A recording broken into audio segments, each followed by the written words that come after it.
চট্টগ্রামের আনোয়ারা উপজেলার চাতুরী চৌমুহনী বাজারের প্রাণকেন্দ্রে গণভোটকে হ্যাঁ প্রচার কার্যালয়ের উদ্বোধন করা হয়েছে। বুধবার রাত আনুমানিক ৮টার দিকে কার্যালয়টির আনুষ্ঠানিক উদ্বোধন হয়।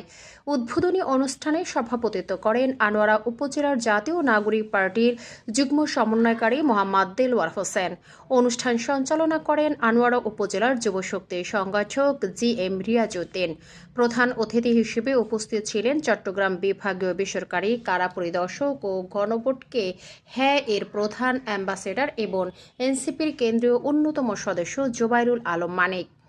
প্রধান বক্তা ছিলেন আনোয়ারা উপজেলা শ্রমিক কল্যাণ ফেডারেশনের সভাপতি ও জামায়াত ইসলামের সেক্রেটারি জেনারেল নাসির শাহ। বিশেষ অতিথি হিসেবে বক্তব্য দেন এনসিপির চট্টগ্রাম দক্ষিণ জেলা সদস্য ইরফান মাহমুদ, জহিরুদ্দিন চৌধুরী হিমেল, শাহিদুল ইসলাম এবং এ.কে.এম. মোরশেদুল আলম।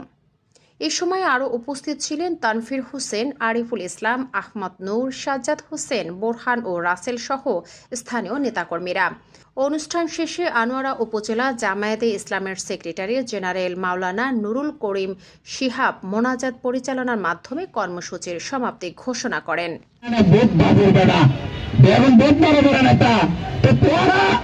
জুলাই আন্দোলনের সময় ওরা আসছিল একটা যেটা গুলি করে হতাই গুলি করে আইন হইতে হয় বড় নেতা।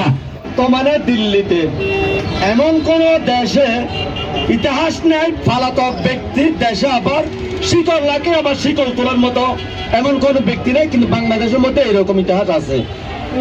হ্যাঁ জয়যুক্ত হয় তাহলে অতীতের সকল প্রথা, দুর্নীতি করার প্রথা সব শেষ হয়ে যাবে। যদি হ্যাঁ জয়যুক্ত হয় তাহলে এখানে ন্যায় বিচার প্রতিষ্ঠিত হবে, ইনসাফ প্রতিষ্ঠিত হবে।